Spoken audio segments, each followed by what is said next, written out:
शुभम और उसकी पत्नी अपने घर पर मसाले तैयार कर रहे हैं, जो सिर्फ एक रसोई का काम नहीं है, बल्कि उनके जीवन का एक अभिन्न हिस्सा है। यह कार्य उनके व्यवसाय की पहचान को भी प्रदर्शित करता है और साथ ही परिवार के बीच की एकजुटता को भी दर्शाता है। हालांकि, जैसे ही शुभम के बेटे ने स्कूल से लौटकर अपनी बहन की स्वास्थ्य समस्या के बारे में बताया, परिवार में चिंता की लहर दौड़ गई। यह स्थिति शुभम के लिए न केवल एक चुनौती थी, बल्कि संकट का भी संकेत बन गई। डॉक्टर ने गंभीरता से बताया कि शुभम की बेटी के दिल में छेद है और उसे तुरंत ऑपरेशन की आवश्यकता है। इस डरावनी खबर ने शुभम को आर्थिक दबाव में डाल दिया, जिससे उसका मन भारी हो गया। शुभम ने एक छोटी आग जलाकर चिकन को पत्थरों पर पकाया और उसकी खुशबू आसपास के सभी जीवों तक पहुंच गई।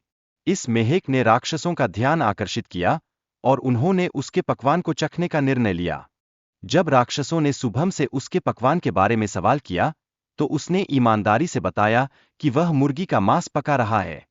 लेकिन राक्षसों ने उसकी बात पर विश्वास नहीं किया, जो शुभम के लिए एक चुनौती बन गई। शुभम ने अंततः राक्षसों को चिकन का स्वाद चखाने के लिए अपने पकवान का आनंद लेने दिया।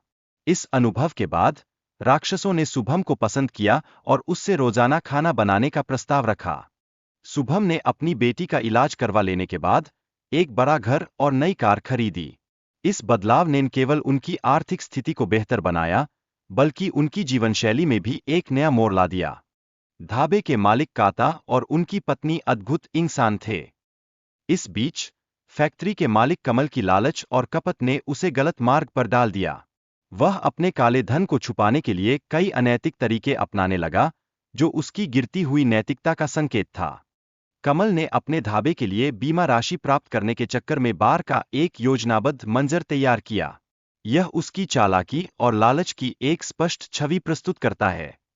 हालांकि, काका ने ढाबे के नुकसान के बाद नए सिरे से काम शुरू किया और सफलता हासिल की। यह दर्शाता है कि कठिनाइयों का सामना करने का एक सकारात्मक तरीका भी होता है। अंततः, पुलिस ने कमल के खिलाफ सबूत इकट्ठा किए और उसे न्याय के कटघरे में लाया। यह स्थिति न्याय व्यवस्था की प्रभावशीलता का एक बेहतरीन उदाहरण प्रस्तुत करती है।